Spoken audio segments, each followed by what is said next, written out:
예, 청장님, 예. 네.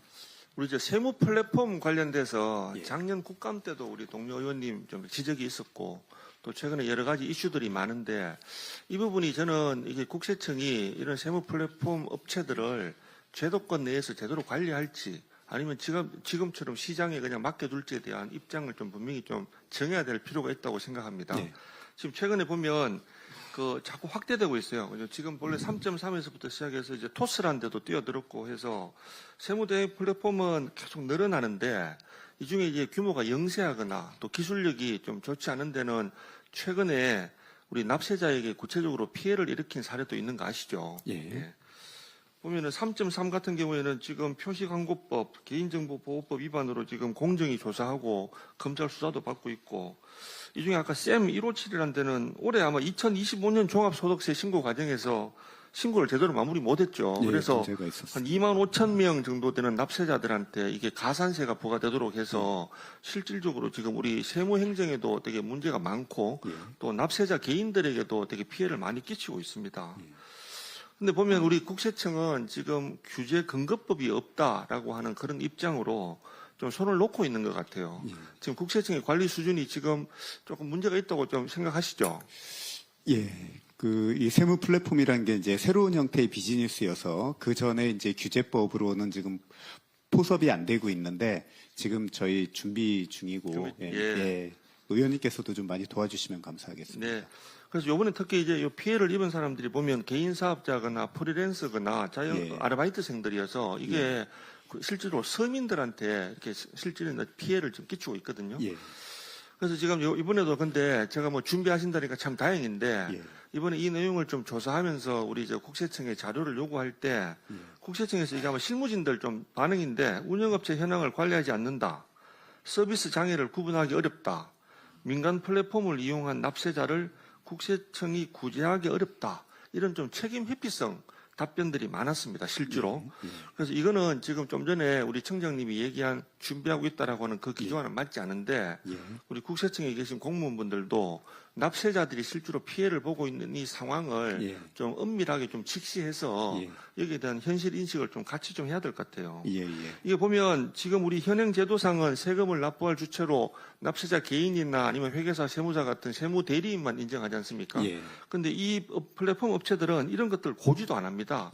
고지도 안 하고 당연히 플랫폼을 유료로 이용했으니까 문제가 생기면 플랫폼들이 책임지겠지 하는 생각을 하지만 실제로 플랫폼들은 책임을 전혀 안 지고 있습니다. 그렇습니다. 이것도 잘 알고 계시죠? 예. 근데 지금 금융감독원 같은 경우에는 보험사가 불완전 판매를 하게 되면 보험사에 책임 묻습니다. 잘 알고 계시죠?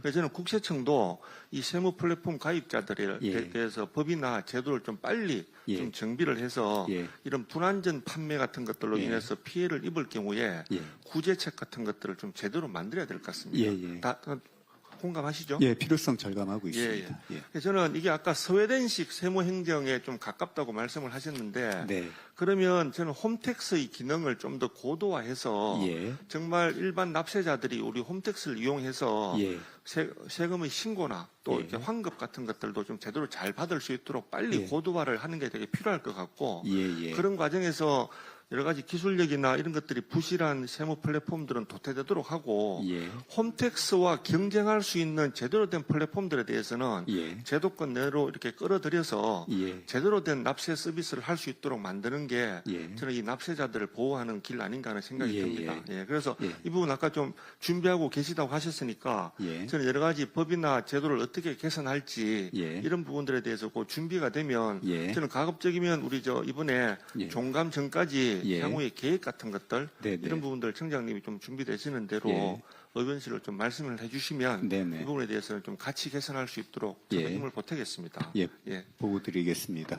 그래서 이 부분 좀 언제까지 지금 현재 계획에 대해서 간단히 한번 언급해 주시죠. 어떻게 할 거라고 하는 것들. 결국은 지금 현재 아까 얘기했던 특정 업체 이번에 종소 신고 때 문제가 있었고 납세자가 피해가 발생을 했는데 그 부분에 대해서 지금 보상이 제대로 안 되고 있는 업체도 사실은 관리 감독 권한이 없어서 저희가 불러서 간담회 수준으로 지금 하고 있는 그런 상황. 상황입니다. 만약에 기존 세무대리인 같으면은 저희가 필요한 조치를 할 수가 있는데 지금 그렇지 못한 상황이어서 그런 좀 그 관리 감독권 내로 포섭할 수 있는 그런 법안을 좀 필요하다고 생각이 되고요.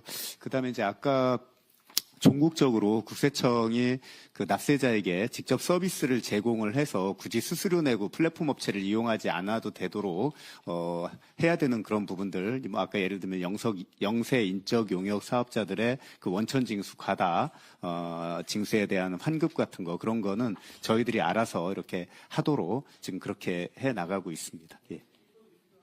예. 네. 네. 납세자들이 피해가 발생되지 않도록 예. 예, 관심 가져주셔서 감사합니다. 예. 네, 수고하셨습니다. 다음은 더불어민주당 김태년 의원님 질의해 주시기 바랍니다. 수고 많으십니다.